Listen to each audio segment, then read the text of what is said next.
Assalamualaikum warahmatullahi wabarakatuh. Perkenalkan, nama saya Andi Gadri Salistio, nomor absen 8. Dan saya Aditya Sinugroho, nomor absen 2 dari kelas 11 PKN 5. Di sini kami akan mempresentasikan materi PKN tentang peranan Indonesia dalam perdamaian dunia. 1. Makna hubungan internasional. Secara sederhana, hubungan internasional berarti sebuah hubungan antar bangsa, baik warga negara suatu negara dan warga negara lain, dan individu atau badan hukum, serta negara-negara. 2. Pentingnya hubungan internasional bagi Indonesia. Kerjasama antar negara diperlukan antara lain karena 2 faktor sebagai berikut. Faktor internal. Faktor internal yaitu kekhawatiran terancam kelangsungan hidup sebuah negara. B. Faktor eksternal. Faktor eksternal yaitu suatu negara tidak dapat berdiri sendiri tanpa bantuan dan kerja sama dengan negara lain. 3. Politik luar negeri Indonesia dalam menjalani hubungan internasional. Kebijakan politik luar negeri Indonesia tidak terlepas dari pembukaan Undang-Undang Negara Republik Indonesia tahun 1945 pada alinea keempat. 4. Politik luar negeri bebas, dan Indonesia memiliki prinsip politik luar negeri bebas dan aktif. Bebas dan diartikan Indonesia bebas bergaul dengan negara manapun tanpa mengaktifkan diri pada salah satu blok, yaitu blok barat, blok timur. Pola hubungan internasional yang dilakukan Indonesia adalah kerjasama bilateral, kerjasama regional, dan kerjasama multilateral. Berikut kerjasama tersebut. 1. Kerjasama bilateral. Contohnya kerjasama RI, Jepang. Indonesia dan Jepang telah menandatangani kemitraan strategis RI pada Jepang pada tahun 2006. B. Kerjasama RI Argentina. Kunjungan ahli pertanian dan peternakan sapi Argentina ke Kupang pada tanggal 1 sampai 3 September 2015 dan lembaga pada tanggal 3 sampai 5 September 2015 untuk mengimplementasikan MOU kerjasama pemerintah RI Argentina. C. Kerjasama RI Afrika Selatan pada 1 Maret 2004 ditandatangani MOU Indonesia dengan Afrika Selatan di bidang perdagangan, ristik, pertahanan, energi, dan mineral pada politik khusus pada kontrak Kementerian Asia Afrika. 2. Kerjasama regional. Kerjasama RI dengan EAS Summit.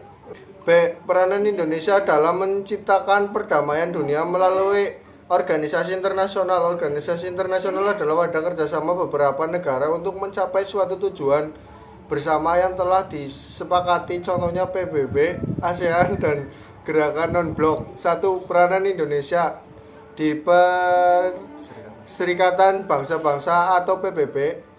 Pembentukan PBB. B. Indonesia dan peranan PBB. C. Peranan aktif Indonesia. 2. Peranan Indonesia di ASEAN. Peranan ASEAN. B. Peranan Indonesia di ASEAN. 3.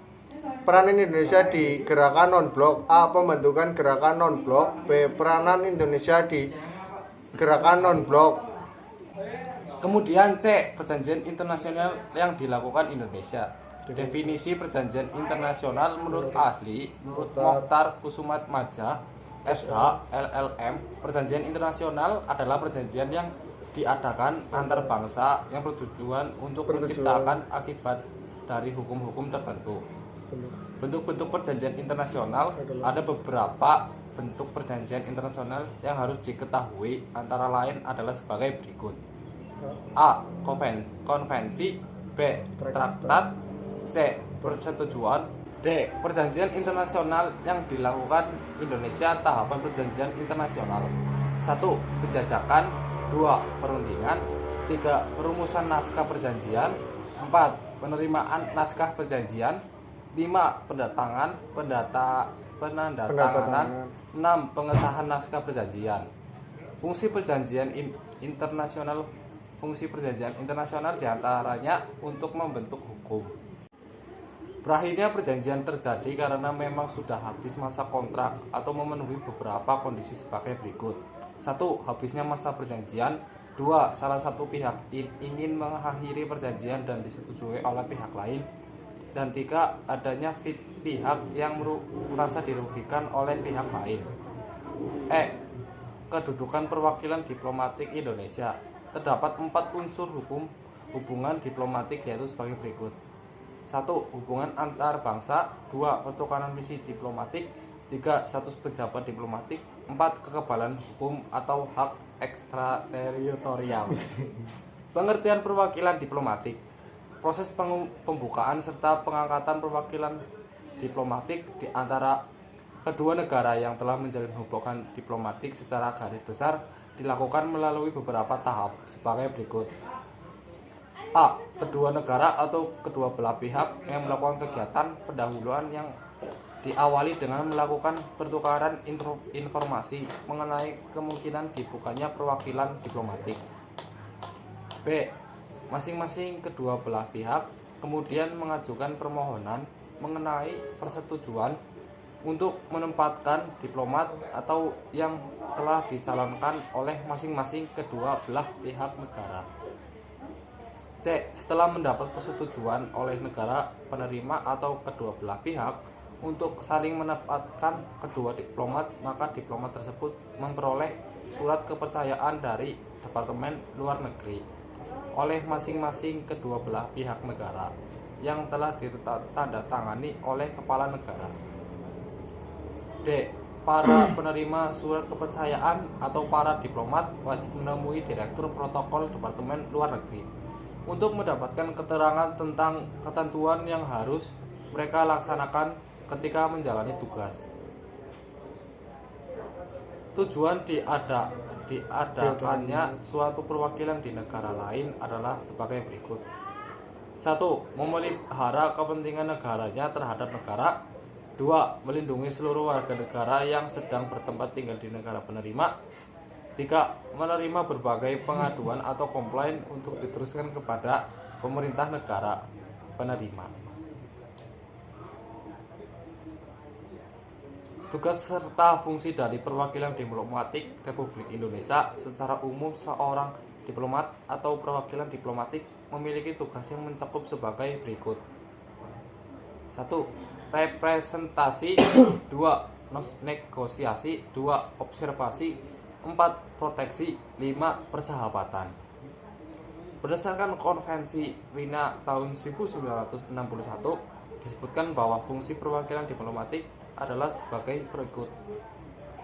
1. Memiliki kepentingan negara pengirim di negara. 2. Mengadakan persetujuan dengan pemerintah negara penerima. 3.